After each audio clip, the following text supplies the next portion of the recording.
All right, next up on the list, everyone pull up YouTube so we can watch this music video together while we discuss it. Firestarter is next on the list. Oh, Firestarter. Gene did a video for Firestarter? Not only did Gene do a video for Firestarter, but I had a very rough realization over the past day or two.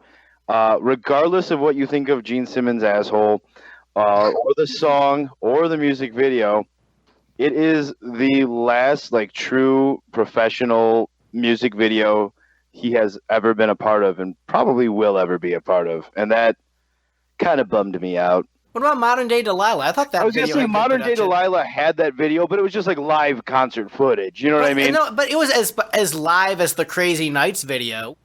It was. Well, in terms of a true this is a music video with music video-esque components. No, I would say Modern Day Delilah counts because they're clearly a lot of those clips are not from the middle of a live concert. It's them performing on stage. The crowd is from a live concert. Sure, but you know what I'm saying, where Firestarter has a setting, you know what I mean, and not a story, but that music video. The original G. Is everyone watching this right now? I hope everyone is. I've got it pulled up. I had no idea this existed. My world is forever changing. This is, he just threw money at the camera. This is the single most embarrassing moment of being a Kiss fan. As bad as... No, it isn't. Come on. As Kiss fans, we can't get embarrassed about anything. I would have an easier time, and I've often found myself defending Kiss Meets the Phantom of the Park to people, but that I can explain. This, what I mean, this you can explain pretty easily, too. It's just Gene being like, I want to do a 90s rap music video. Yeah. No, it's a total piss take, the whole thing. It's not serious. That's the whole point. It is so over the top. It is so farcical. It is so pathetic. It's hilarious. You know who else did a really good job of farcical takes on the hot women dancing around the band's music video genre? Cherry Pie. The Prodigy. That's true. Warren's Cherry Pie was supposed to be that, and then it just didn't succeed or succeeded too much. I think Prodigy figured it out in that you needed to have the hot girls literally being milked in order for it to actually make sense. He's literally pouring a chalice. Yeah, but it's hard. Is he being satirical about it? Because that's the sort of thing people would do in these sorts of videos. See, the thing is, the satirical part is just bad facial expressions from him. The rest of it isn't satirical. Right, I buy him doing these bad facial expressions. Well, but then when you factor in Gene in interviews saying that hip hop stars of that time were the final true rock stars, which he's this his swan song? Yeah. Is this his goodbye to the big rock and roll era? Kind of. Acknowledging that rappers now control everything. Yeah. I think so, but oh man, this is This is embarrassing. I noticed we haven't even talked about the song yet. We're just talking about the weird video. It is not embarrassing in any sense, that or the song. The video is fine. I mean, look how he's dressed. That says it all. Look at the scenery of where he's at. He's completely taking the piss. The song, I mean, take it from where it comes from. It wasn't even his idea. That once you know that, it makes a hell of a lot more sense. It wasn't Gene coming up with it and saying, that Keith Flint song, that Prodigy thing, fire started. I'm the demon, I breathe fire. No, someone else suggested it to him. Oh, because of that. Hey, Gene, you want to hang out in a sewer? And then, of course, Gene ran with it, so it is all his fault. That is his fault. He could have said, no, that's a shitty idea. I'm not going to do that. But he's like, yeah, and we can have me surrounded by a bunch of hot chicks and just do all the boob and butt close-up shots. I think there's way too many of those for it to be completely satirical. That's what I'm saying. Who Wants to Be Lonely is a satirical video. No, it's just I want to be surrounded by hot women in a music video. It's not actually satirical in any way. Him wearing a pinstripe suit doesn't automatically make it satirical of rap.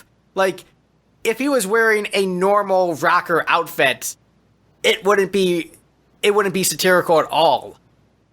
This video, it's just Gene being Gene. I think if you wanted to be satirical about it, you'd have to have like 1 in 10 of those models being a fat dude. You have to actually for it to be satire, you have to include jokes. That's true. Sometimes. you need at least a joke for the satire to really land. Yeah, like there's. 15 years ago, I hated this song. It was like the lead single from the album, and I was like, "What the fuck is Gene doing?" I thought it was so stupid, and it was just so infuriating. And honestly, now I'm way more in the Julian side of things. Like I have a laugh about it. It reminds me of a younger, better time in my life. It's just hilarious. It's ridiculous. It's just Gene being Gene in a kind of annoying way, but kind of an endearing way. And it's not like he could have released a masterpiece of a true like Kiss rock fan dream album, and it wouldn't have done any better in 2004 anyway. So he might as well just have done whatever the hell he wanted, and that's exactly what he did. And so I can look back on it now much more fondly. Oh no, I look back on this fondly. Like I will say, like I look at this.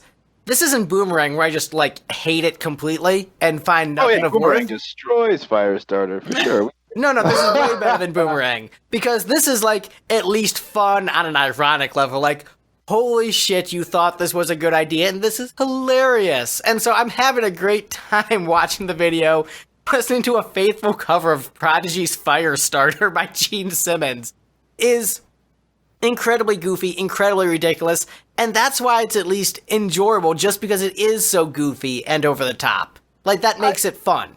I agree, yeah. I mean, I think, and that for me is something that exists in both of Gene's solo albums, and it's one of the reasons why I just find that man so goddamn charming, is that he's, both of these albums were just him having an immense amount of fun, and sometimes it falls flat on its face. Sometimes you get some incredible songs like Burning Up with Fever or See You Tonight or, certain others on this album that we haven't got to yet that I think are genuinely pretty damn good.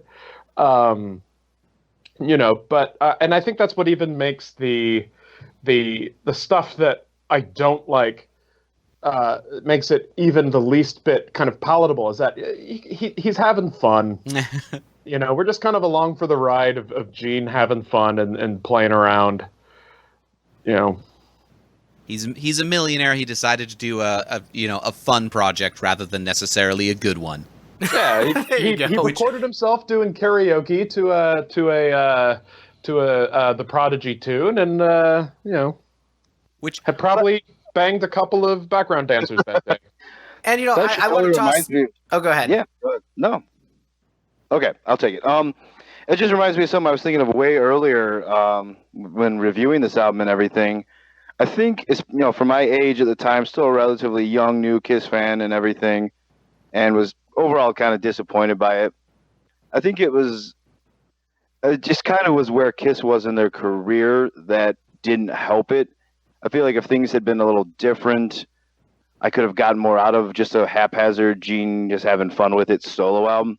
Like, if I liked Psycho Circus more, and that was in 1998, and then say maybe they did another album in, I don't know, let's just throw out 2001, and I thought that was pretty good, and then this thing came out and was just goofy, I might have been able to, tolerate that a little bit more. But Psycho Circus was kind of mixed, and then they, it had been 6 years by the time Asshole came out, and they had no album, and it was just kind of like, but I want my favorite band to make cool music again, and then you're just getting this, so that made it a little bit harder.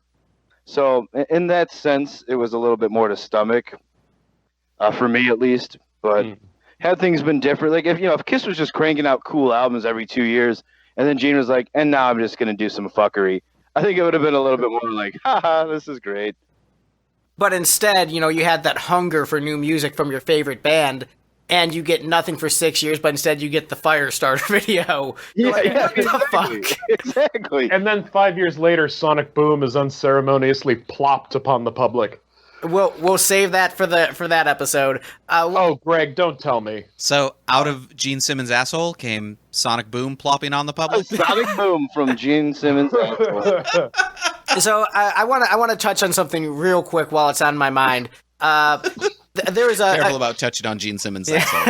there's a back in the days where I was on Kiss message boards all the times. There was a mutual friend of everyone here, old Jim, great Kiss message board poster. I don't know if he's still on the message boards. I don't check them frequently enough. I'm a bad Kiss fan. # fake Kiss fan. But I remember old Jim describing his experience of his family happening to catch the music video on TV when he was hanging out with them.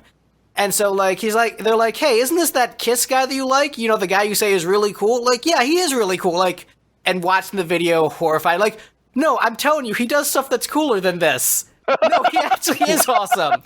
And then just, like, being shocked and sad and trying to justify that what he likes is cool when the Firestarter video is on. And that's always just, like, my impression of this. It's just, like, a Kiss fan, like, having a Kiss fan's friends see this. I'm like, hey, isn't that the guy from your favorite band? You're like, yeah. No, you guys, he doesn't usually look like a street magician and or sexual predator.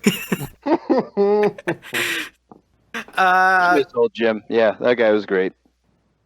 But yeah, so Jamie's comments, as established previously, as a youth I was obsessed with music videos, and one of the music videos that first knocked me on my toddling arse was The Prodigy's Firestarter. I don't think the cover is bad, I just don't think it's necessary. Kinda reminds me of Def Leppard covering Personal Jesus. The OG Firestarter doesn't sound too dissimilar, vocal aside, 5 out of 10.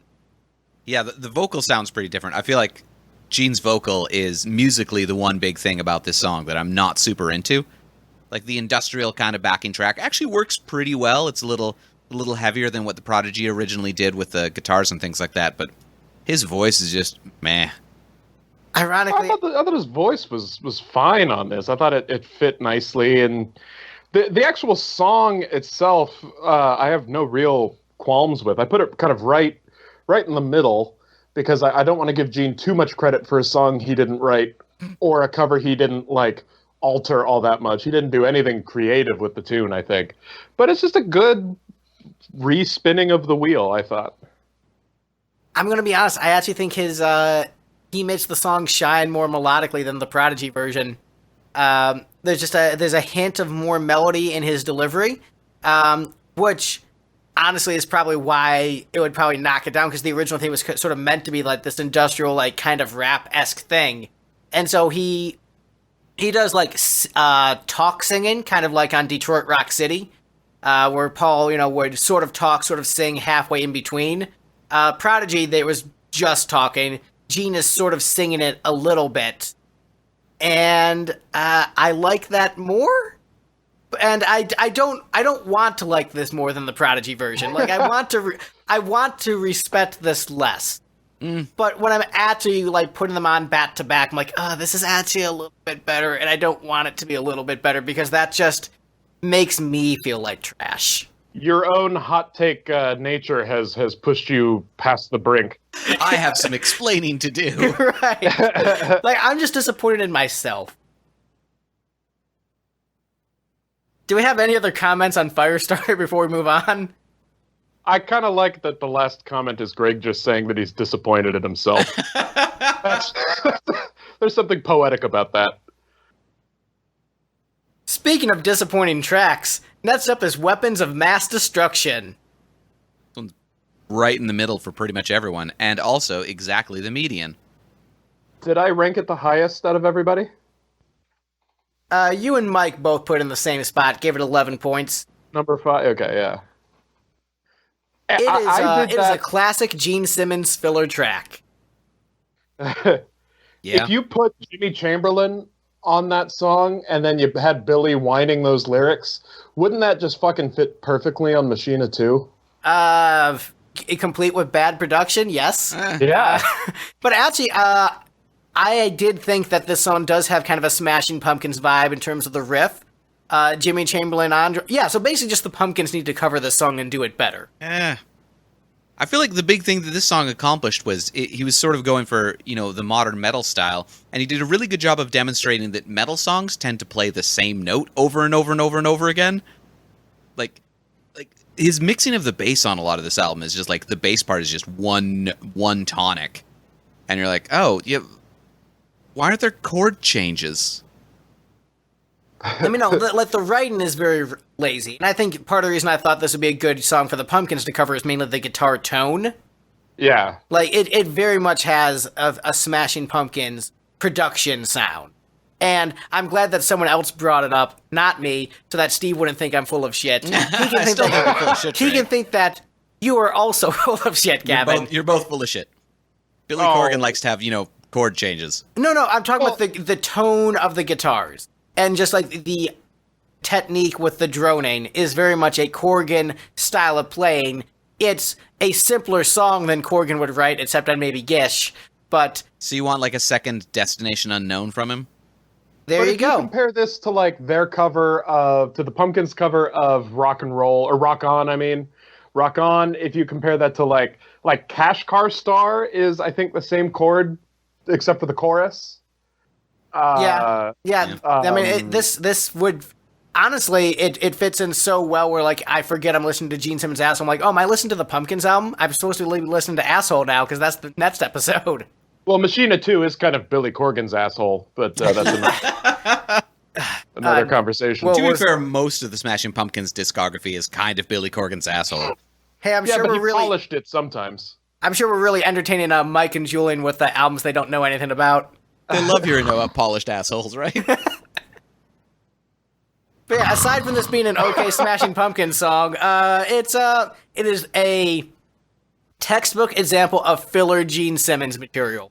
It is not very catchy. It's kind of focusing all on one riff. It's a little bit monotonous. It drones a bit. The lyrics seem like they could actually be about something, but they definitely aren't. So this is just like classic Gene filler. So if you love Gene filler, guess what? Here it is. More of that. Yeah, you know for a fact that Gene had to have written this around, I don't know, 2001 or 2. You know, the phrase "weapons of mass destruction" is just kind of hovering around in the ether. He heard it on the news once, maybe saw it on a newspaper headline as he walked down the street, and he went, "Oh, you know how sometimes I write songs about how preachers are bad? Well, also, let's put this title on it, and I'll just rewrite like half of Carnival of Souls again, and put it with this buzzword title on it, and throw it at people and see what they think." What's really disappointing is that like his anti-preacher songs are actually usually pretty good. They're great, yeah. And so that's why this is disappointing. Like, oh man, like you're doing the anti-preacher thing, but you're sucking at it. What happened? The song was actually submitted for inclusion on Psycho Circus. Whoa. Yeah. So, with the same title? Yeah, with the same title. And Ace also wrote a lyric for it as well, which is a little bit better. It's on the vault. But, Gene liked the phrase and knew about the phrase before 2001. Okay. So, that's kind of cool that he just liked the aggression of the phrase. And then he recycled a whole bunch of shit from pre-Wicked Lester. Some of the lyrics come from a really, really old Gene song from like 1970. So I like it. And I liked it back then because, again, when we were pining for new music from the band, here came a song that had Eric Singer and Bruce on it. So we weren't getting any new music out of the current Kiss. We got new music basically from 3/4 of the Revenge lineup of Kiss. So I liked it at that point. But it is so one note. It is, really badly produced as well, and it could have been better. And when I got the vault and heard Ace's take on it, because he took the music away and wrote his own set of lyrics to it, and this must have been during the Psycho Circus era, he came up with a better one, a better lyric, and but again. 2004, we wanted new Kiss music. We got Asshole instead, and then 2 years later, we get Live to Win. It was better than nothing, and it was better than a lot of the other songs on the album. Huh, I didn't know that song dated back that long. That's awesome. Yeah, Jamie's comment sounds like a leftover from Carnival of Souls or Revenge. It's about time we got back to an absolute rocker of a track. Still pretty middle of the road, but has a lot to be liked, but not quite loved. After the solo just hit, it gets an extra half point for that. 5.5 out of 10. Yeah, so I mean... That's actually kind of sweet how he described that. Yeah. It's very tender. About as positive as you can get towards this track. Mike, what did you think of this one? Yeah, hearing you guys all talk about it, I'm kind of like not really in disagreement with anything I'm hearing. I'm actually really intrigued now to hear that aceified version. This was one for me. It was kind of my reverse waiting for the morning light over the past day or two, where I didn't think it was all that great 15 years ago. I just thought it was kind of like the criticisms you guys are giving of it, where it's just kind of like an overly simple attempt at being a really cool rocker, but just is kind of like just kind of boring. And for some reason yesterday or whatever, I was like, I kind of like it a little bit more than I used to, and so I ranked it, I guess, maybe even a little bit higher than I actually would have wanted to. Very much like I said to you, Greg. There's only so much listening to this album you can do, so I'm more than willing to accept that I may have had some inaccuracies in my ranking. That being said, it's not like it suddenly would go to the bottom for me or anything, but it's okay. For whatever reason, it stood out to me a little bit more than it did 15 years ago, but it's nothing all that special or memorable either. What do you think of his vocal delivery? Because that's like one hell of a Gene screamer. Yeah, I mean, that's probably one of the things that made me like it a little bit more this time around. I was like, oh, I get why this is kind of cool. Like, okay, I don't know why I was so critical of this back then. So it was nice to be able to listen to it 15 years later and appreciate it a little bit more. Yeah, I mean, it's a good vocal. I think the trick is, one of the reasons I don't like the song that much is that I feel it's very lazy songwriting. And then I'm looking at the rest of the album like, oh wait, he was lazy on the entire album, but he had other people helping write the other songs. That's why this one sucks. Part of me really wishes that this would have been a Gene Simmons, Vinnie Vincent co-write.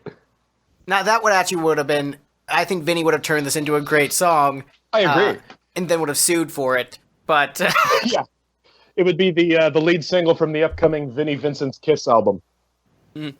Well, I mean, that's the frustrating thing is if by 2004, I'm sure Vinnie was just toast. But like, if you have a fairly healthy Vinnie Vincent, if he was like in place of Bag, I think they could have done some really cool things on an album together. Panned it all to the far left and recorded it, with a single tape recorder. I know there's a joke in here somewhere about Vinnie Vincent helping Gene co-write Dog. There's a joke in there somewhere, but I don't want to make it. Ooh, boy. Yeah, it's probably just as well he wasn't involved or the album would have been cancelled. This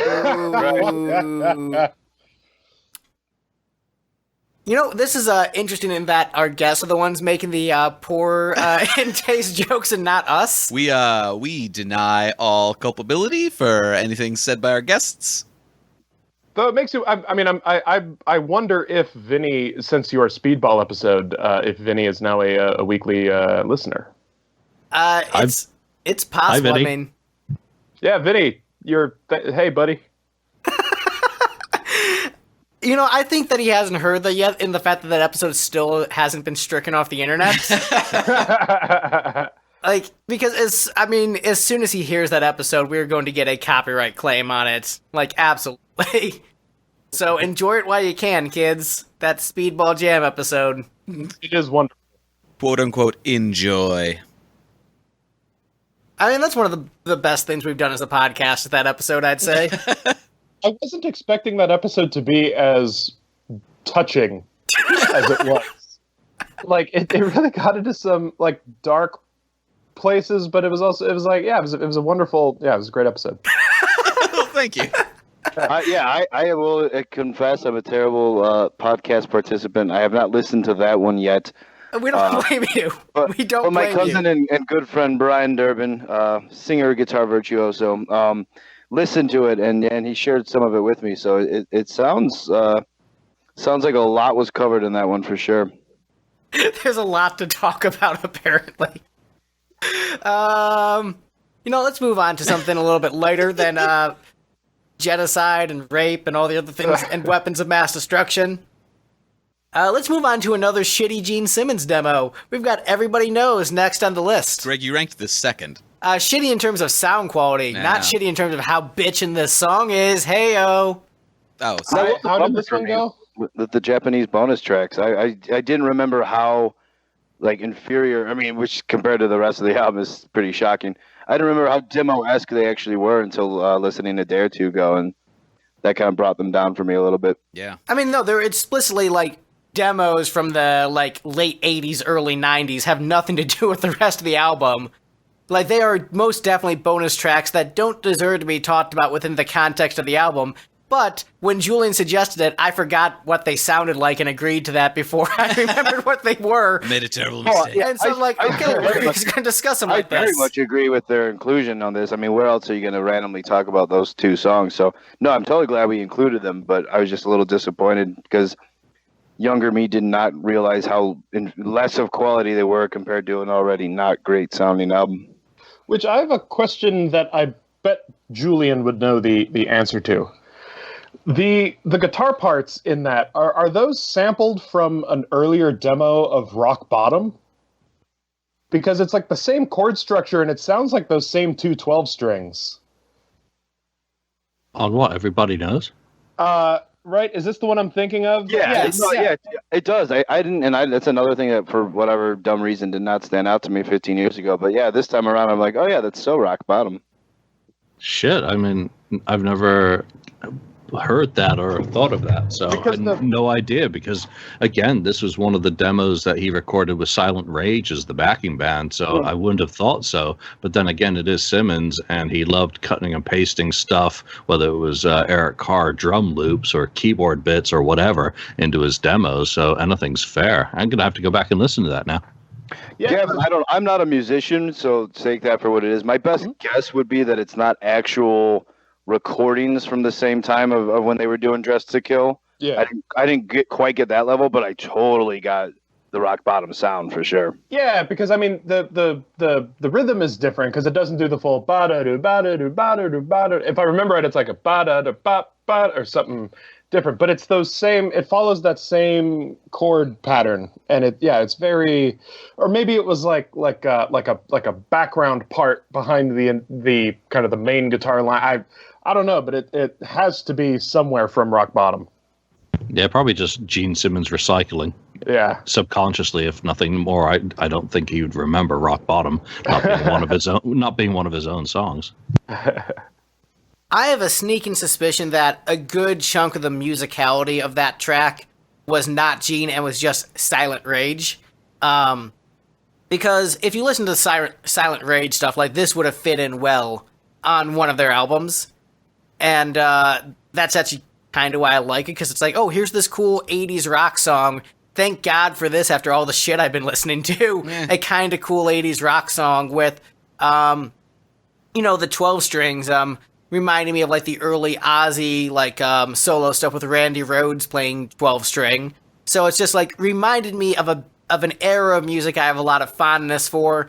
And the song itself it's pretty solid. It's not like amazing, but it's a pretty good song in a genre of music I like a lot.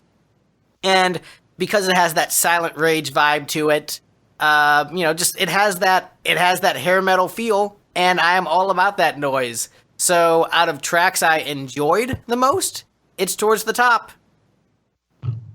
Gene Simmons is a businessman. I mean, he outsources his songwriting, so submit your demos for my record label. Oh, wait, I like that. I'll give you some money for it so I can use it on my solo album. He outsources his demo recording to other bands like Silent Rage. I mean, he's really figured out how to make music without actually making music. How to make music without even trying. Yeah.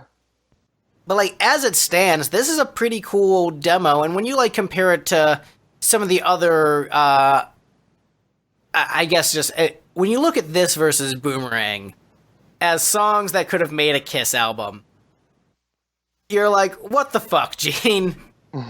Like this is a good song. It's catchy, and I think those 12 strings add a nice dynamic of difference to what else the band was doing at the time.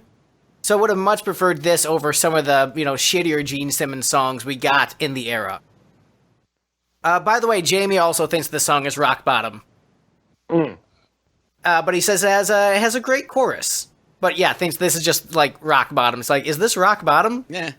I wonder if that's how the song got its title, actually. Like, Gene was demoing it, and someone walked in the room, and he was like, "Is that rock bottom?" And Gene was like, "Oh, everybody knows it is, am I right?" But yeah, I don't really have too much other to say about that. It's a cool 80s rock song. I wonder if... Oh, go ahead. Oh, sorry, I was just going to say, I wonder if Paul would put up a snippy tweet about how he actually wrote that. I wrote the verse, the chords, the melody, the lyric, the chorus, and arranged it. Yeah, right, because that was the whole It's My Life Twitter debacle, right? Yep. Right, yeah. He's like, oh, you wrote the chorus, Paul, and then Gene stuck some other stuff onto it because you just left a chorus hanging around. Just leaving choruses hanging around. Right?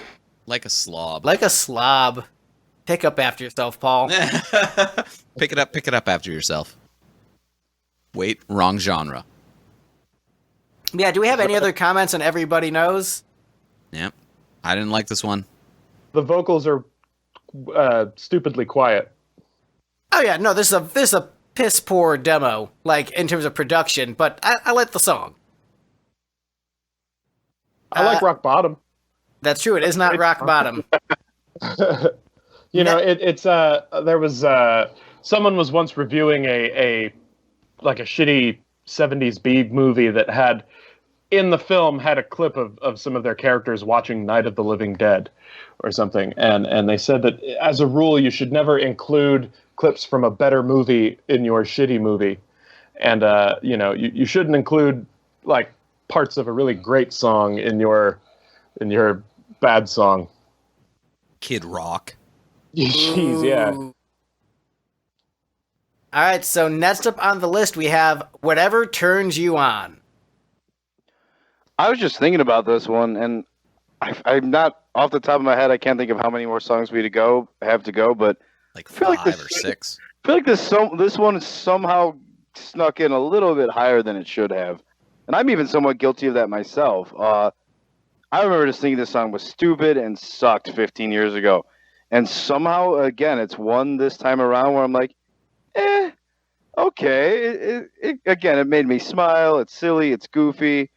The whole like sloppy drunk style background vocals from his family and stuff, like a little loud in the mix, a little irritating, but at the same time kind of like, okay, he's having fun. Again, he's this rich dude, and way in the later half of his career, doing whatever the hell he wants. All right, whatever turns Gene on turns me on. He made his family sing that song with him. I think it's like Shannon Tweed and maybe Tracy Tweed. I know some people are on that song. Oh, okay, but yeah. See, I ranked this one pretty high because with those dumb drunk backing vocals, I was like, hey, this is On a Cruise by The Rentals. That's a good song.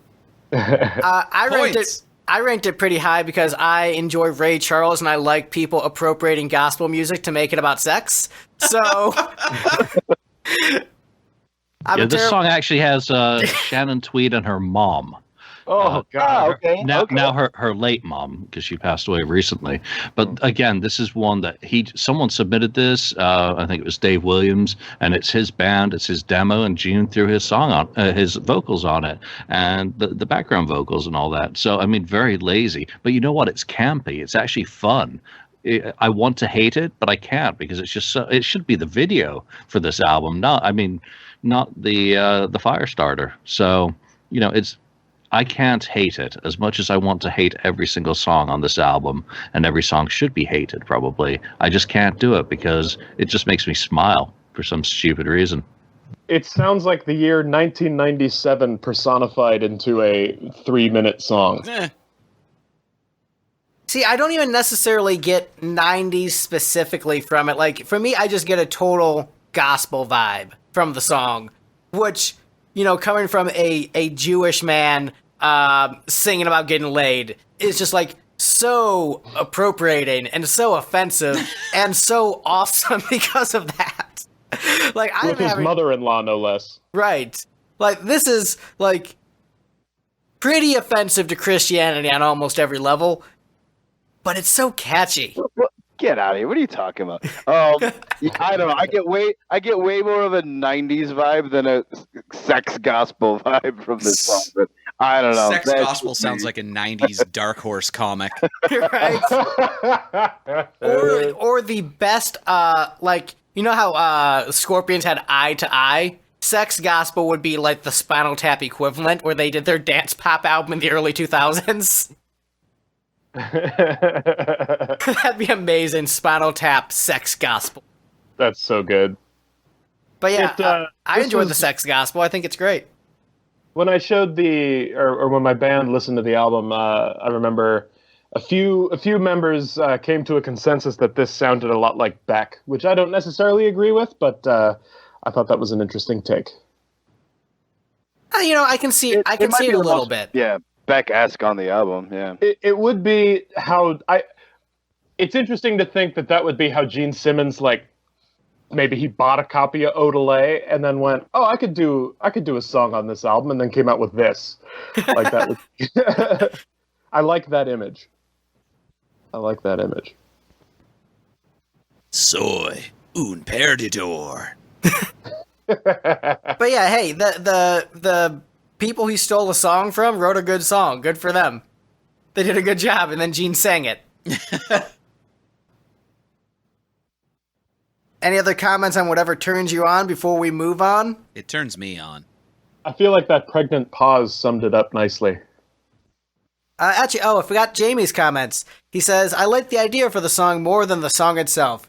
Sounds like the kind of song Gene sings along with the Beatlesy jangle pop sound, but it lacks that X factor, and the chant vocals of a younger sounding party crowd just comes off as pastiche. A younger sounding party crowd populated by his mother-in-law, who is presumably older than him. Presumably. Yeah. Although, I don't know, how old was Christine? So, next up on the list, we've got Carnival of Souls. Steve, it's That's not number one? not number one, no. What? Yeah, we're in the top 5. So I'm just going to fly my comments from the previous episode. Fake Psycho Circus Yeah, I'm over? just going to fly my fake Psycho Circus comments over for this one. Alright, which is? I don't remember. In my notes, I just copy-pasted what I had before. I mean, I ranked this one right in the middle. But, it's not because it was necessarily as all that good, but just because in a batch of B-sides, this one was maybe the least B-sidey. The trick is Carnival of Souls, Carnival of Souls was Gene taking his revenge-era songwriting and trying to expand that to an entire album, and it just comes off sounding like a bunch of B-sides to Revenge. This one kind of sounds like a B-side to Revenge. It makes sense to me. A microcosm of Carnival of Souls, the album. It's just, not quite as good as the best parts of Revenge. I think I wasn't super impressed by this song on Fake Psycho Circus. The lyrics came off as rather cliched. He was trying, but it just wasn't very good. Also, again, putting a song called Carnival of Souls anywhere but on the album Carnival of Souls is very weird. Well, it's like how Led Zeppelin didn't have Houses of the Holy on Houses of the Holy. Who do these guys think they are? Leftover crack? Deep cut for all the crust punks out there. There you go. Oh, I know Leftover Crack. I've slept in enough punk houses on tour to get hip to them. You've slept in enough punk houses to have their body bugs. Yeah. So, This same flea bit stizza. so Jamie's comment, I don't know if this has grown on me from the Fake Psycho Circus canon or what, but God, I love... Canon. Hashtag canon. But God, I love this song on this album. Probably helped by Richie Kotzen's brilliant guitar solo. The song definitely sounds like two songs pieced together crudely, but don't work well together. Especially love the incoherent carnival of folks in the chorus. Yeah, Richie Kotzen is one of the best musicians ever. Incredibly talented. And his solo on this version of Carnival of Souls is leaps and bounds better than what we got on Fake Psycho Circus. However, Fake Psycho Circus, I think, was the version on Fake Psycho Circus was overall better arranged. And so while that's a better individual component, I think the Fake Psycho Circus version is ultimately a song that makes more musical sense, and so I like it a little bit more. But Richie's guitar solo is the highlight of the track, definitely. See, and for me, I like this version better. I guess just because it's not a song that I love, and I think it's the type of like intense rock song that's just better suited to 3-ish minutes than 5+ on Fake Psycho Circus. So it's a little more palatable for me on this one. Also, I totally forgot about Richie Kotzen's appearance, and none of us mentioned Dave Navarro being on Firestarter. Not that it necessarily did mentioning. Yeah, I mean, exactly. Yeah, I've never. We were trying to keep him out of it. Yeah. I just more always wanted to state a fun fact, not so much that it's a selling point by any means. Yeah, Maybe it is a selling point. Yeah, maybe so. There's probably one human being out, at least in the world, who bought Asshole because they just love Dave Navarro, and that's weird. I mean, to be fair, like for someone who has musical tastes like mine, if you're like, hey, Dave Navarro playing on a cover of Firestarter, I'm like, oh yeah, that sounds like a great idea. Oh wait, but it's Gene Simmons. Yeah, and then it was the Gene Simmons version. The canon version of Firestarter. Right. But yeah, I don't have too much to add that we haven't already discussed in Fake Psycho Circus. You know, it's an alright song. Yeah, and as someone who I was slated to be on the Fake Psycho Circus album, but unfortunately wasn't able to do it. But my notes for that version are the same as my notes for this, and it is simply, I love this song. I can't explain why I love it. I think it would have been great on Psycho Circus. It should have been bigger in the Kiss pantheon. Yeah, I don't think it needs to be on there with Weapons of Mass Destruction. 2 songs like that on this album are too many in terms of their style, and they're probably kind of close. I can't even remember what I said about it on the Alternative Psycho Circus episode, but again, it just clashes, and that was my one thing. It's like there's too much of this sort of music, which is very un-Gene-like, which is very un-Kiss-like, and is not even like Gene trying to be like someone else again. Doesn't work in this context, and I skip it. Yeah, it is pretty similar to Weapons of Mass Destruction, and it's a better song, I guess, but they're both just kind of like hitting you in the face with that same rhythm throughout the entire song, and it's not necessarily like catchy, it's more just like stomping all over your face nonstop, and it's like, I'm not like enjoying being rocked, it's more just you're giving me a headache.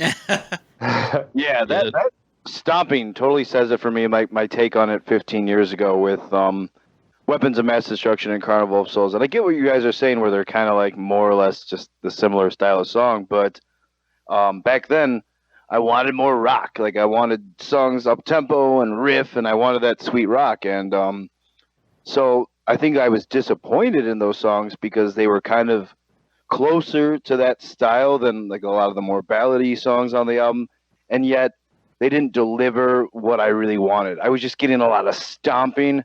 I even remember there was one of the two, and I remember complaining about it to my friend. I'm like, this doesn't even sound like drumming to me. It sounds like kids in the middle school lunchroom table just like banging on the table. And like, who recorded these drums? This is shit. And I remember being so pissed about that. And that, yeah, stomping, it's just kind of like that's what it is. But if you want a vision of the future, imagine a giant platform boot stomping a human face forever. I will say that my favorite version of this song actually came from the aborted duets album between Insane Clown Posse and Kiss. You remember what that was called? I don't. What was it called? The Dark Carnival of Souls. Oh yeah, that's such an obvious setup. I'm just glad that I'm so not an Insane Clown Posse fan that I didn't even get where that was going. I'm not an Insane Clown Posse fan. Wasn't Dark Carnival all about how everyone should believe in Jesus too? Is that right? All I know is that they had an album called The Dark Carnival. I think it was like they had this whole plot arc that was meant to be going through their albums that culminated in a like be good to each other and believe in God kind of thing. And drink Faygo! And drink Faygo! And I think that might have been Dark Carnival. And so, like, Carnival of Souls, Kiss's album, but like, God's a jerk, he killed our friends. It's a really good matchup right there. And you know for a fact that had to be a working title in Gene Simmons' like famous title book. Dark God's Carnival of Souls. No, God's a jerk, he killed our friends.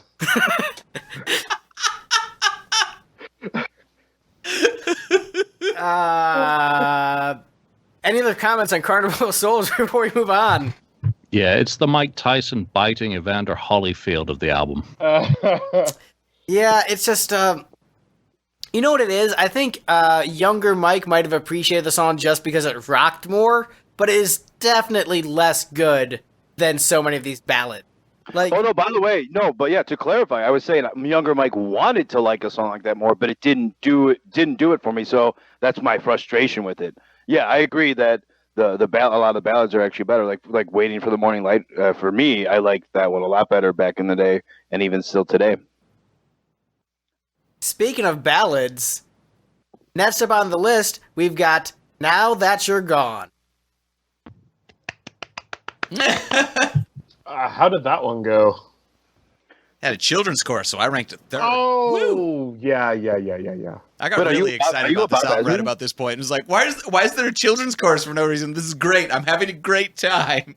Honestly, I think the biggest thing that's his daughter, so I think he just wanted to get her on there. Oh, wait a minute. Sorry, I was mixing this up with another song. This song, I think, is actually pretty wonderful. Sorry about that. I'm going to bring you around. It's just like a weird alt-rock experimental album. It's so good. Well, this song I thought was great because it's much in the way that, like, When You Wish Upon a Star was actually a rather kind of vulnerable moment for Gene because of how much the song meant to him as a kid.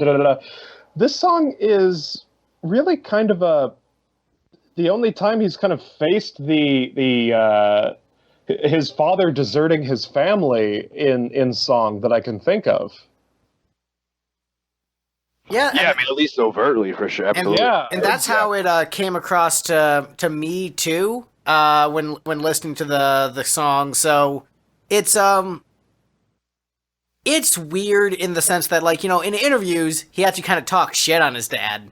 At least like prior to that Gene Simmons Family Jewels episode where he visited his dad's grave, he like kind of talked shit on his dad, and so this felt out of place in that, hey, here's like me just sincerely addressing this emotionally. Yeah. And so it seems heartfelt, it seems sincere, it's catchy, but it's not as catchy as some of the other ballads. That's why I ranked it more towards the middle. Like, I get what you're going for, your heart and soul is there, but If I Had a Gun is just a better song. I want to applaud Gene kind of tapping into his the sad little boy that lives inside of him, and I wish he would do that more. But no, I also don't. So that's why I put this at I believe I put this at 7. I feel like that could have been phrased better. Yeah, it really could have. It's about Paul Stanley's dick. Now this girl's gonna get some of his dick. Yeah, that's what the song's about. Song featuring his daughter. Ew. Jamie says, another very Beatlesy Gene song. I really like it. Unlike the previous, oh, this sounds like the Beatles a bit, this song sounds the less shoehorn. I could imagine Peter singing this had it been done by Kiss. I'm getting sick of the drum loops on this album already. Oh yeah, the drum production on this song is aggressively bad.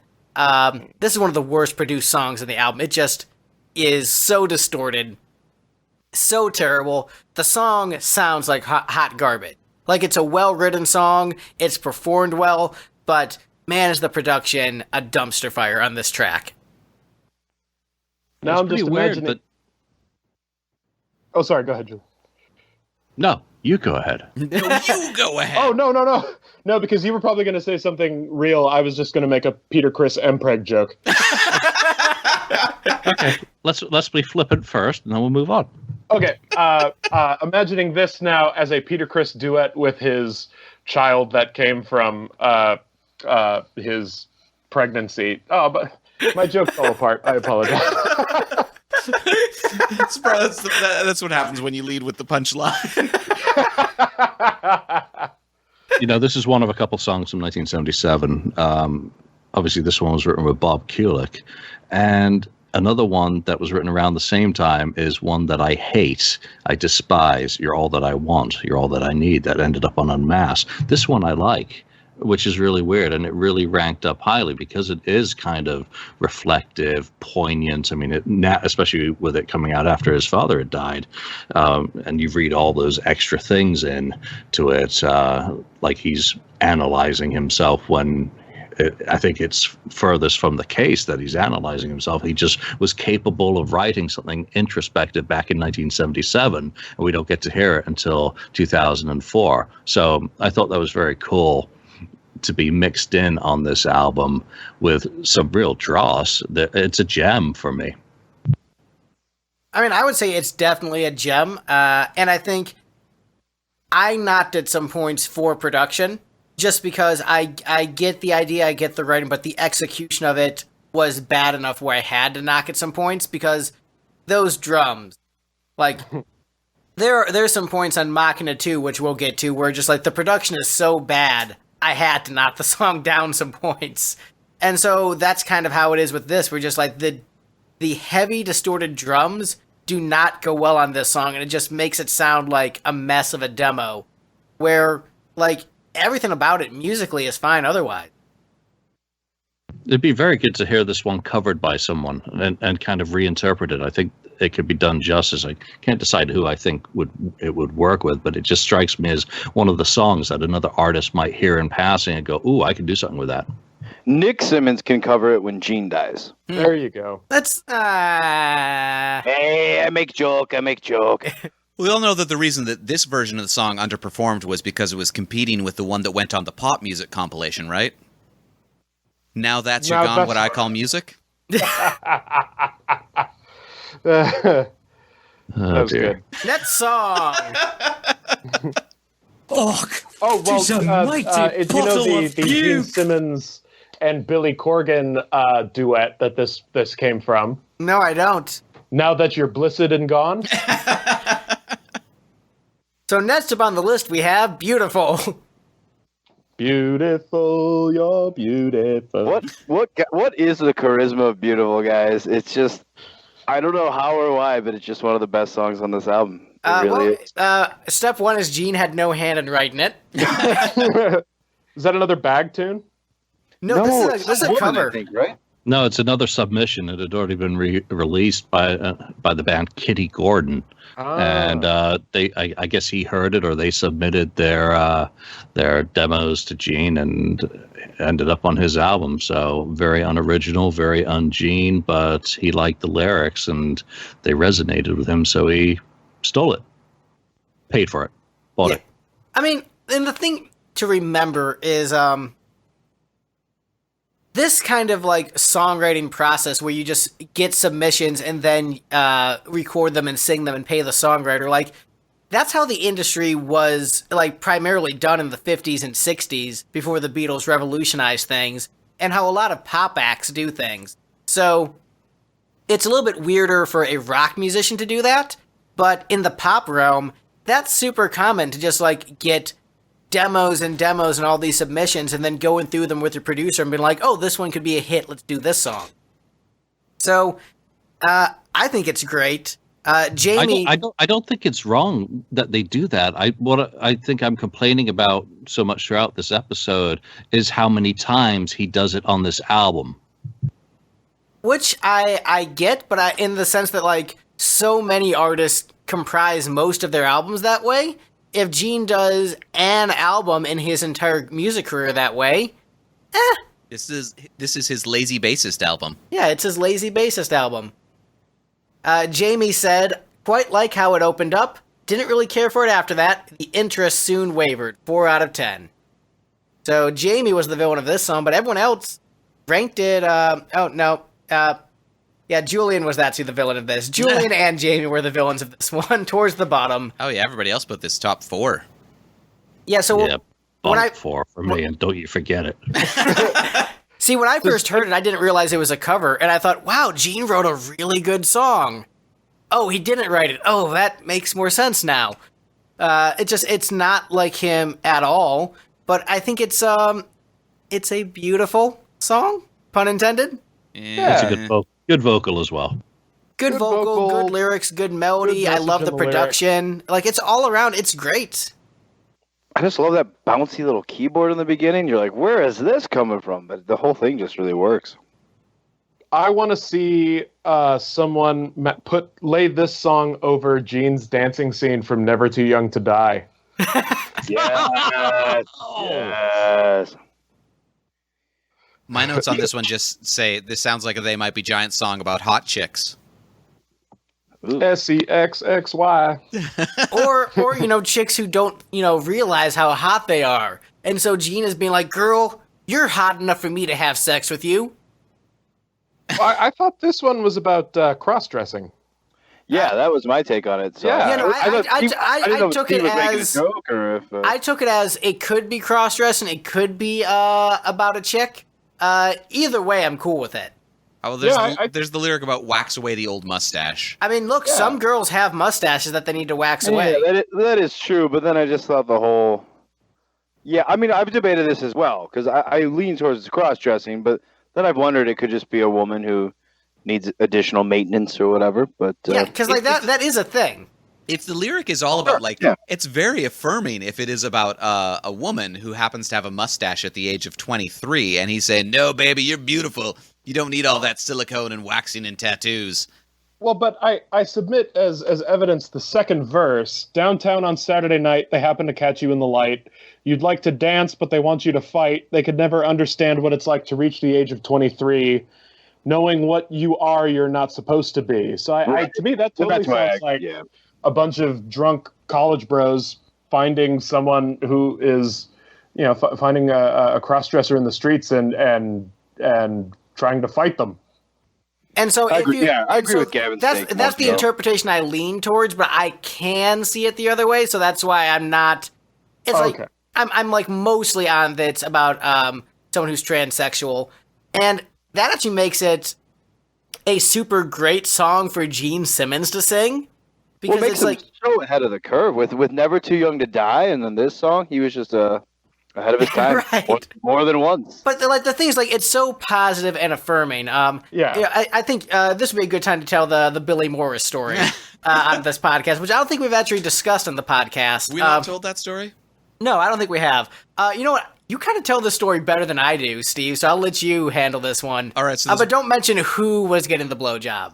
I forget his name, so it's okay. All right. So there's one time Billy Morris came down to Nashville, Billy Morris, former Warrant guitarist, to market a rewrite of Cherry Pie called Apple Pie about moonshine. And me and Greg and him met up with one of his old friends who lives in the area, and they started reminiscing and telling old stories.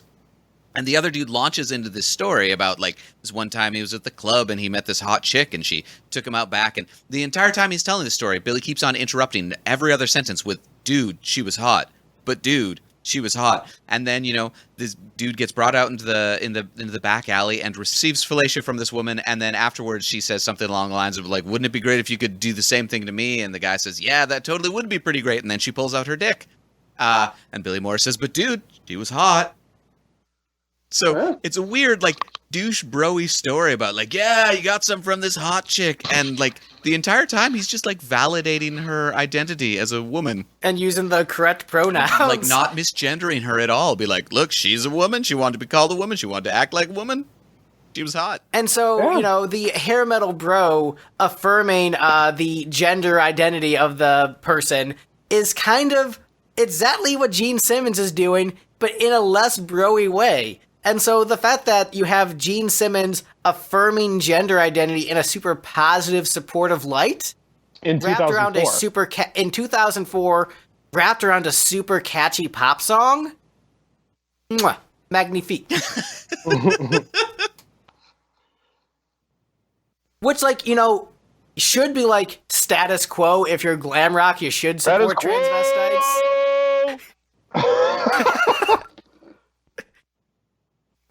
I see what you did here. That was amazing because I forgot that Status Quo was a band that you guys were talking about. I was like, were you not setting me up for that? I mean, you must really love Latin phrases, I guess. E pluribus unum. That's a different track. That was a different song. Oh, we that's already did that one. It's another song. But yes, glam rock musicians should not be anti-transvestite. Like, if you're in the genre, you should not be upset with dudes dressing up as chicks and then deciding that they are chicks. If you're wearing, hair that big and that much makeup and pants that tight, just let everybody else live their life, man. Yeah, and so good on Gene for picking the song to cover. It's a brilliant choice and a great song.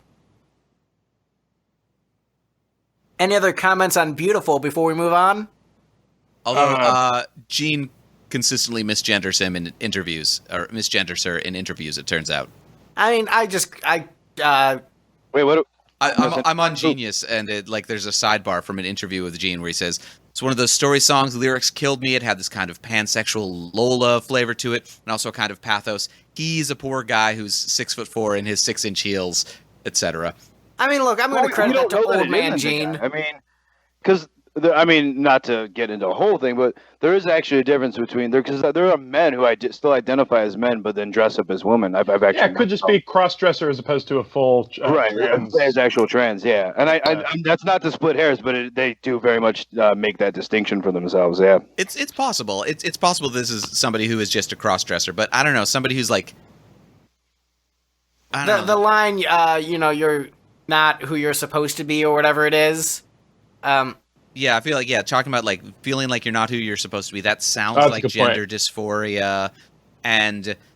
But Gene also didn't write these lyrics, so he could be misunderstanding the source material. All right, so that's what I'm saying, is like, Nina Singh and Mark Addison wrote these lyrics like, this is all about gender dysphoria, and, this young woman getting beaten up because... And Gene just like, man, people are just treating you like shit because you wear makeup? I understand that, because I wear makeup. I wear makeup too, bro.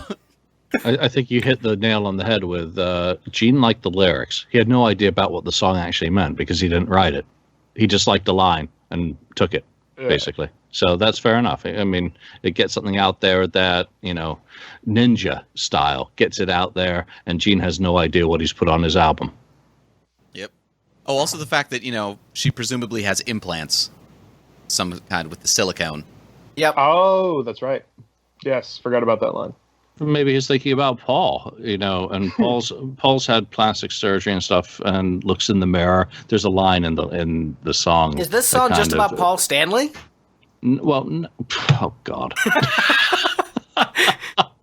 No, there's a lyric, and I'm just looking at it right now. I mean, like a Hollywood legend or a rock and roll star, what you are is what you are. Standing there naked in the mirror's embrace, you say, "This is my body, this is my face." I can see Paul Stanley doing that in the mirror. Yeah. I can see Gene Simmons doing that too, just standing in front of a mirror at 7:30 in the morning, and this is my body. This is my face. But Paul's actually in shape, so like it makes more sense. Like Paul would say it more proud than Gene, I imagine. Right. I mean, because I know like I have glaring that at moment himself. where This is my body. Yeah. Speaking of parts of Gene's body, next up on the list is asshole. Gene Simmons' asshole. Steve, what were your thoughts when all of a sudden there was a pop punk song on this album? Like, this song started playing, I was like, oh, hey, that's that lit song. And then he started singing the lyrics. I was like, oh, this is that lit song if the lyrics were written by Strong Bad. Hold on. And then I spent several minutes researching timelines and realized, yes, this album came out a month before The Spine, the They Might Be Giants album, the lead single of which had a music video ostensibly directed by and starring Strong Sad. I'm sad that I'm flying. Yeah, so presumably just like the zeitgeist was there. Yeah, like the Homestar Runner guys were just like on every major album of the summer of 2004. And Greg, the Zeitgeist album comes after Machina 2. Yes, I'm aware. But also, can't which I think was can't 2006. You imagine... What? Zeitgeist? Yeah. Can't you imagine Gene Simmons' cover of experimental film, speaking of Strong Yeah, you're all gonna be in my experimental film. I already know how great it's gonna be. Also, it's going to be a weird music video where I'm dressed as, like, I don't know, some kind of strange pimp thing with a giant pinstripe jacket. Or he's got, like, the Eraserhead suit and hairdo. There'll be fire for no reason. That's from your head. There's a hot chick in my radiator. Imploding. So in heaven, everything is fine. So Jamie said that riff dates the album exactly, almost to the month. Just sounds like Gene trying to be Sum 41, and I heckin' love it. It's not quite as good as Carnival of Souls, though. Actually, second chorus has just landed, and it might be. Biggest chorus on the album, but weakened by the verses for me. This is a great song. Bridge is great, too. Strange how I prefer the meat and potato Gene songs with a band. Fuck it. Gene's just bad like a sheep. 10 out of 10. He does that a lot. He does that too many times. The sheep thing? Yeah. He should have done that exactly once. No, You need to listen to the radio edit then, which is the sheep edit, which replaces that word with sheep baying every single time. But you know what? I was just looking at my review of this from when it came out. I mean, I had heard the original version before Gene ever covered this. It's by a Norwegian band. It's another song that was just, a submission, and it misses the humor. The Norwegian version has humor. Gene's doesn't. It's completely lacking, but it is catchy. It's impossible not to kind of like bop along to. It's very dated now. I mean, it doesn't hold up. It would fit well on Live to Win, but does not hold up well, but was okay back then. My whole band was singing this chorus for the last half of our tour. It was just burrowed into our heads. See, I think this holds up well in the sense that it is such a obvious nostalgia track. Where just, if you remember Sum 41 and Lit and Blink 182, like, here's that, late 90s, early 2000s pop punk nostalgia, but done by Gene Simmons, out of all people, and done in, like, the most awkward Gene Simmons way. Like, the Gene Simmons singing a line about a bucket full of pee. Like, these lyrics are bad. And so now hearing that they're a cover, I'm impressed, because they sound like lyrics that are bad enough that Gene would have come up with. Or a Norwegian, I or guess. Norwegian. Someone who spoke English as a learned language. Right. It's, like, this is ridiculous, because it's meant to be a song calling someone else an asshole, but also realizing that the protagonist of the song is an asshole. I mean, look... It's a great title track for the album in that it describes Gene Simmons as a person where, yes, he's kind of an asshole. He's going to go around telling other people he's an asshole when really he should be looking at himself, who is an asshole. He should look at himself in a mirror and say, this is my body, this is my face, this is my asshole. He'd probably need the little makeup mirror to, kind of put behind and angle just right so he can see it. Like, this song, admittedly, a song like this and calling the album this makes the album immediately less desirable. Where, like, you don't want to listen to it. But when this comes on and just those pop punk guitars come in, you just smile like, oh, you were so trend chasing, buddy. And it's, like, so, like, unashamedly trend chasing. Like, this is that I'm a dick, I'm addicted to you, but done by Gene Simmons. And you're just like, geez, like, you did the rap thing and the pop punk thing. Man, good on you for not giving a shit. And the amount of not giving a shit is something to be admired. And, like, just the lyrics are just, like, kindergarten level. Like, you look like a sheep? Bah. Like, that's so bad. But, like, it embraces the badness. The original Norwegian is much more beautiful. It's just a shame he didn't use there was a third verse as well that he actually edited out, which is such a shame because your humor value reeks. I'll bet your self-esteem is weak. One day you'll get in your life because you're the cream of the crop. Yeah. I see. I don't know the whole concept of doing the song "Asshole," where he's singing about someone being an asshole, but then singing "Maybe I'm an asshole too," and naming his album that, and the whole thing was just so tongue in cheek. It's one of the best songs on the album, and Greg, like you mentioned, he also did Firestarter, and he was literally just doing whatever the hell he wanted. Clearly Kiss has still been going for another 15 years, but at that point it was feasible that they might have been winding down, and even when it's all said and done, it's still the second half of his life and his career. And it's just a guy who had tons of success and tons of money, just being an asshole and loving it. And you got to take it for what it is. It's not it's never going to be an album where I'm like, oh, hey, you're looking to get into rock music? Check this out. But for people like us who have heard tons of great rock music and then also want to just kind of laugh at something and have fun with it, he's just being himself and a real asshole about it. And I guess I just have to smile at that. Yeah, and he promoted it with asshole parties. Yeah, he had That's awesome. asshole parties. Yeah.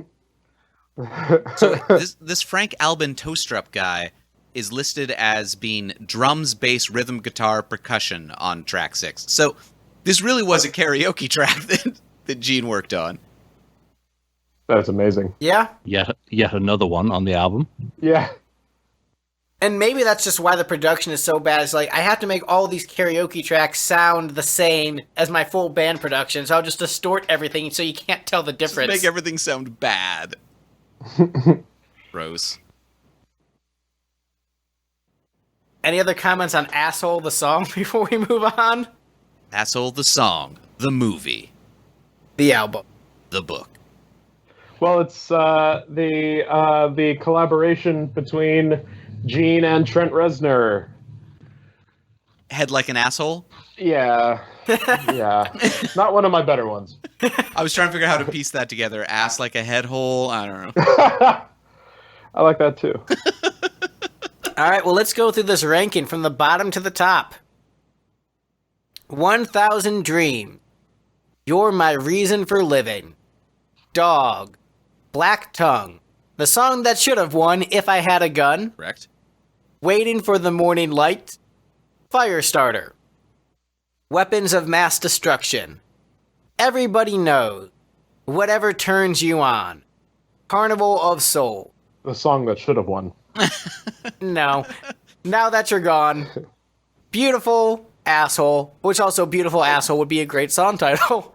But the best song on Asshole, according to this panel of assholes, Sweet and Dirty Love, yay! The song that should have won, and it did win. Justice is served. I mean, you just have this awesome song. It starts off with this killer, kick-ass, Status Quo-influenced riff. You mean Queen-influenced Just rocking. riff. Status Quo came before Queen, my friend. And, no, I just had to say that to piss you off. I mean, what can we say? I mean, we can get into details, obviously, that weren't, about this version that weren't present on the fake Psycho Circus version. But the thing that stands out to me about this one, this particular version, was how much chatter there was on the Kiss forums and stuff back in the day. Because it's Gene and Bruce and Eric. So it's 3/4 of the Revenge lineup, but then there's all that talk about that one vocal. People are like, no, I think it sounds like Paul. I think Paul might be on this song. And I just remember that was like such buzz and so much excitement, especially back then because Kiss hadn't made like hadn't had an original album in 6 years. They had 2 random songs kind of during the years in between. But so I think just the thought of the 4 of them all being on one song was really exciting to people. Although turns out it is not Paul. But I hear that, and I hear why people were kind of speculating that. It does sound a lot like Paul. Yeah, like, a lot. The way the Gene, I mean, it's clearly one of those like high Genes, but even back then, I'm like, I wanted it to be Paul, and I'm like, I think it might be Paul.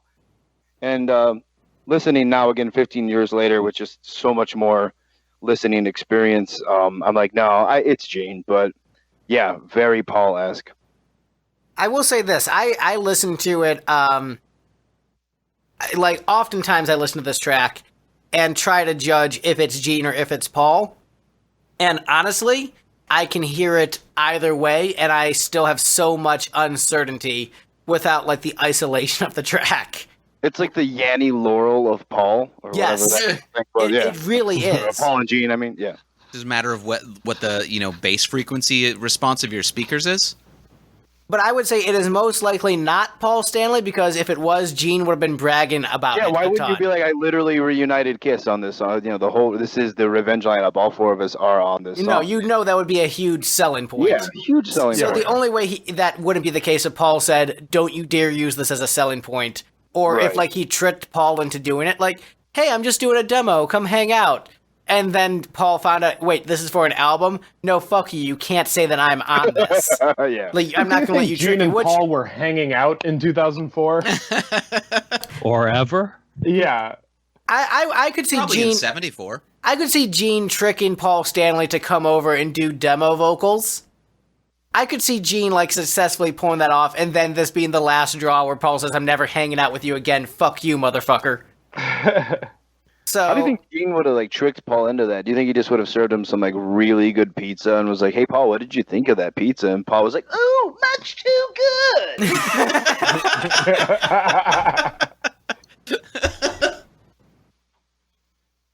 You assume that Paul just like talks like that in his day-to-day life? Yeah, I mean, you know he does. you're right. Hey guys, this is how I talk. My voice is just that high. So Jamie's comments on this one: a great opener. Who doesn't love a swung riff?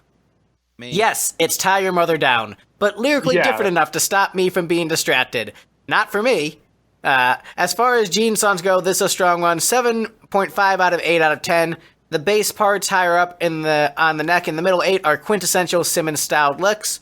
Yeah, there's some really good bass playing throughout this album. In particular, on Carnival of Souls and Weapons of Mass Destruction, forgot to mention how good the bass playing was on those tracks. This song, man, Tie Your Mother Down's a thing. It's really hard for me to listen to this song when Tie Your Mother Down is a thing. Like, it's the same riff. I can't get past it. This version I gave extra points for because, I'm a Kiss nerd and it has the Revenge lineup and that's so cool. And it sounds like Paul Stanley's on it, so I gave it points for that because it is well performed. Man, it's Tie Your Mother Down, and Tie Your Mother Down is better. And so even though I ranked it high and don't really see a justification of me ranking it lower, I am kind of bummed that it won because I'm like, Yeah. I'm kind of bummed that it won because I ranked it in the bottom third. I should have put it lower. I put it at number 3. I had a feeling this would win, but it doesn't deserve to. The only reason this song is getting the praise that it gets is because it is the only remotely, well, not the only, but it is a solid rocker enshrouded in a like casing of weirdness, with the rest of the album and all that. And it's not like if you put this up against, I would say just other like any of the Revenge or Carnival of Souls era tunes, this would fall in the middle of that. I think it's not all that great of a song, but for the album that it's on, it gets inflated. Well, And yeah, it has Eric Singer and Bruce Kulick, and it sounds like Paul Stanley's on there, so it's a win. you could look at it two very different ways. I mean, from a Kiss fan perspective, again, I keep going back to this, but it's so true. Considering Kiss fans, are any of them here? there was no, other than 2 random songs, there hadn't been Kiss music in 6 years. And so, getting a song like that, which is by far the most Kiss-like of the whole album, is obviously going to speak to people. Now, if you're coming at it from a non-Kiss fan perspective and you're just like, oh, some weird dude named Gene Simmons made this really eccentric album in the mid-2000s, like, check this out, then it's up for grabs because there's so many different styles and sounds on there. And if you're not coming at it from that Kiss fan perspective, you might like something like If I Had a Gun for some weird reason. And You just described my entire experience with this album. I liked If I Had a Gun. I thought that was the best song on the album. I'm just having fun with it. Oh, So, I know. So for me, I was, I hadn't even turned 20 yet when this album came out. So I was 19, big Kiss fan. And yeah, I mean, if it hadn't been Firestarter had already been released ahead of time as the single, if I didn't know, that Gene just went nuts again on this album and just got it without hearing it first and put this album on, it so would have fucked with me. It would have been like what so many people went through in 1978 with this first solo album, where it sounded all dark and evil in the beginning and they were salivating and then they just got so tricked. I would have heard this pretty cool, awesome status quo riff rocker, and then I'm just trolling you, Greg. And then, Status Quo doesn't have that great of riffs. Then the album, oh fuck you. And then the album just would have taken so many weird turns, and I just would have been so crushed because I would have been like, it started so good with the first song, and then it just got so all over the place. But I'm glad I didn't have to go through that. I'm glad we knew how weird Gene is, and you could just kind of listen to the album as a weird hodgepodge of songs and sounds and styles and writers and everything, which is exactly what it is. Yeah, so status quo, they're fine with riffs. I was just trolling you. This track, I think the problem is it is the most competent rock song on the album in that it is the only rock song that is definitely completely competent. But it's still also just Tie Your Mother Down. So I get it. It's Kiss. This is a Kiss track, and it's cool because it's a Kiss track. On this album, it's such a waste. Because it was rejected from Psycho Circus. It was rejected from Hot in the Shade. It was rejected from Rock and Roll Over. I mean, if this song had come out closer to when it was written in 1975 or 1976, fewer people would have ever heard of Tie Your Mother Down, and you wouldn't be making that obvious connection of where he got the inspiration from. Yeah, but unfortunately, that's just like, when you hear this in 2004, after Tie Your Mother Down is a classic for 2 decades, you're like, yo, dog, this is cool that you got Bruce Kulick and Eric, and it's good that you are really good at doing a Paul Stanley impersonation to trick us to thinking it's Paul Stanley and making buzz on the internet. But just like, I think that just this is, if the riff was different, I would have a much more favorable opinion of this song, because it's a very good rock song otherwise. It's more about the players than it is the song itself. Yes, it's the players. Go back to 2003, 2004. Eric Singer wasn't back in the band yet until like May. So when this was cut, he was still freelancing. Bruce, there was no Kiss music on the horizon. So any of the songs that had Bruce and Eric on them on this album, number one, they're probably some of the better material that are more in the wheelhouse of the majority of Kiss fans to enjoy.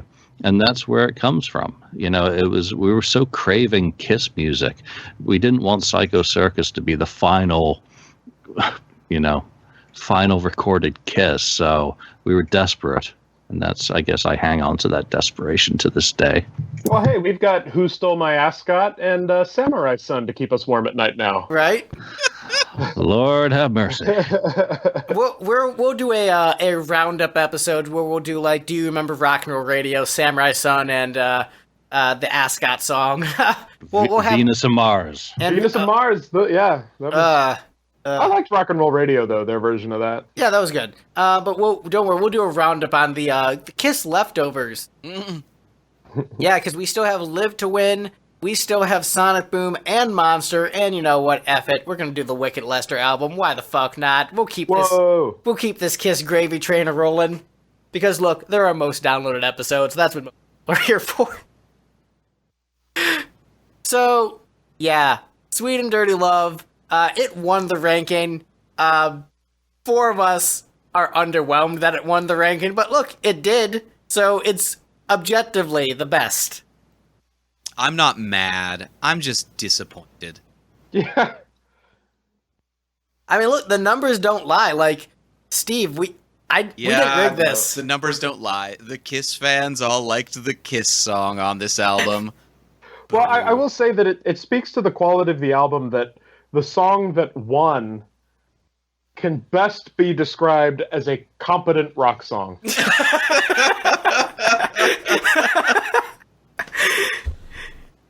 He's right, Yeah, it's true. So, like, Gene put out a C+ tune on this album, and we'll lavish praise on him for it. Thank you, Gene. Yeah. But at least he wrote it. At least he did it, yeah. So, how does everyone feel about the ranking? Were you happy with it? Surprised by it? I mean, the best song won, and then the rest of the album is just, again, it's a hodgepodge, so anything kind of goes on this album. So, all good here. I'm disappointed in the number 1 placement, but otherwise, I don't know. It's a giant mess. I mean, My soul is numb. I'm actually pretty disappointed in the ranking. Like, if I had a gun, the best song on the album ranking way too low. Sweet and Dirty Love, the most okay song on the album, ranking way too high. But also, like, I know I'm, like, at fault for it because I gave it extra points because, like, yeah, it has Kiss members on it. I know I'm part of the problem. But here we are. I mean, Daddy Gene knows what everybody wants, and he's good at delivering that sometimes. That's nice. Or stumbling upon it haphazardly. Right. And he did, and, you know, thank you, I guess. Thank you, Senpai. Julian, how did you feel about this ranking? I'm not surprised with what won. I was a bit obviously surprised by some of the songs that didn't resonate with the rest of you. But you know what? When we get together to talk about these albums, I guess nothing should surprise me. Like, Julian, when does madmen? Would you ever do a book on the recording of the Asshole album? That would actually be interesting to talk to the songwriters who actually wrote the album to find out more about their stories. But would I do a book on it? No, I'm not doing any more books. Oh, really? That is done. Those days are gone. People, you know, are just not able to remember as much when we get all these years on. I mean, I think it's worthy of an article or a series of articles. I mean, some of the websites that did the articles on like the drummer auditions in 1980 or the guitarist auditions, if you do something in that format, just, you know, getting with the guys from Shirley's Temple or some of the other guys, I think you'd get more of a kind of a realization or rationalization of what Gene was doing when he was talking to these people, and maybe 15, 20 years on, they'll be willing to talk because I don't think any of their careers took off from their associations with Gene. So here's what you or do. their associations with this album. Exactly. Here's what you do, Julian. You do like a double book. If there's not enough material on Asshole, you do it on Live to Win also, and you call it Live to Asshole, and it'll be the bestseller, man. I think I'll have to outsource all of the effort on that, have someone else do the writing, someone else do the publishing, just like Gene did for this album. Exactly. So it'll be inspired by Gene's efforts on this album. I won't do it, actually. Someone else will, and I'll just put my name on it. It would be inspired by Gene Simmons' Asshole. Exactly. Inspired by a sphincter. But legitimately, I would love to read those articles. If you write that would be amazing. Well, I'm glad one person would. Speaking of Julian writing excellent content, Julian, where can people find you on the internet? You can find me at KissFAQ.com. Come on over to the cesspool, tuck in your shirts, put on your potato chip wrappers, and join the cesspool. Come to the dark side. Yeah, there should be cesspool T-shirts. I would buy one. There are. Oh, well, expect to see it in order soon. Speaking of people with T-shirts to sell, Gavin, where can people find you on the internet? Well, I'm in the T-shirt business as well. I'm in a band named Bent Knee. We just got off the road last night, in fact, which is partially why I've been so delirious this entire episode. But bentkneemusic.com, we just put out a new single about 2 weeks ago. We have an album coming out later this year, in the fall sometime. Then we'll be back out on the road, and Bent Knee meets the Phantom of the Park coming around Halloween. So look for us then. You should get rid of that applause drop, Steve. It's great. I think that was the one that came up for Julian, too. Just nobody could hear it. And Mike, what do you feel like promoting this week? Is it status quo? Actually, it's funny you should say that because it's not this week, but they will be getting a plug very soon with a new album coming out later this year. But before that, I would like to plug a much more current band, been around the last few years. They're out of Germany. They are called the New Roses. If you like rock music that is much more rock music than the album review that you just listened to for the last 3 hours, check out the New Roses Nothing But Wild album coming out in August.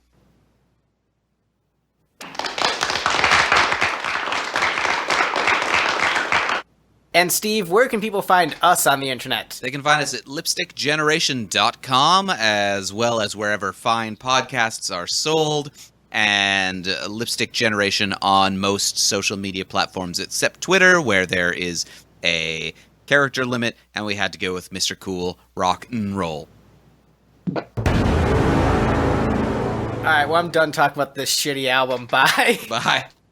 All right, I'm done talking about this great song. Nope.